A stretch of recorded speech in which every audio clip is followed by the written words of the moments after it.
can't walk 100 miles. I can't run 100 miles. I can't bike 100 miles.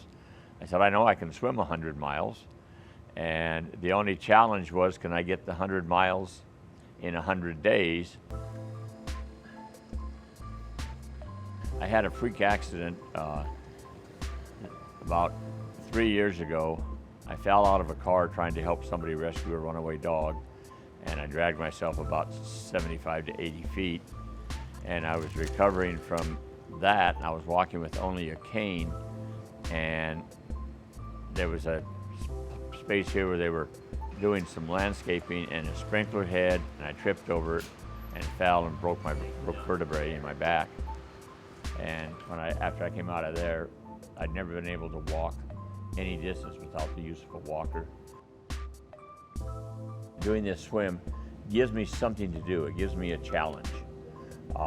And probability is I would have probably come very close to swimming the 100 miles in the 100 days, but what happened is the commander brought it to my attention with his article.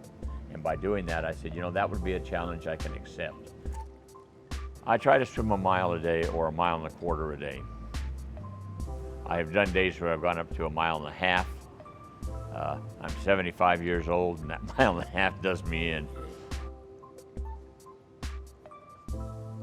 When I was a kid, I was terrified of the water, and the summer I turned 12, I learned to swim. By the end of the summer, I had my junior life-saving badge. I kept swimming. I became a lifeguard. I taught swimming for about 3 years off and on at the YMCA, and then in a portable pool program for the city of San Diego. And even when I was in the Navy, I'd go down to the pool at North Island and swim.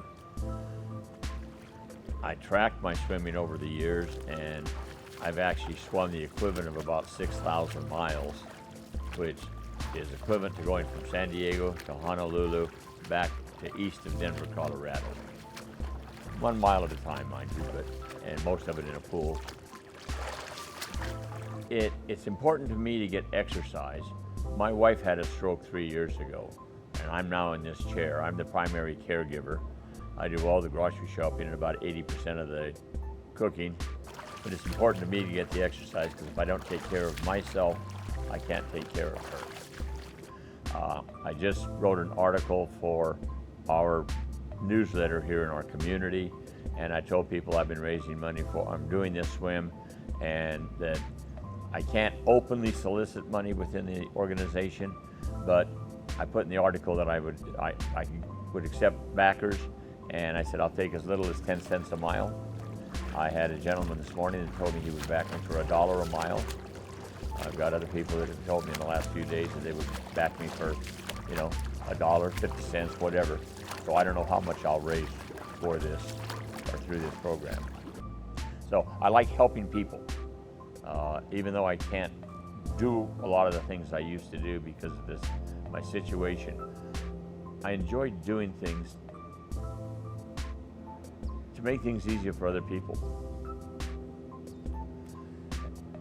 And if I can raise some money for this, it will help veterans and veterans' children. It'll make me feel good.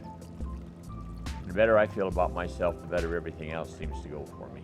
So I always try to keep a positive attitude.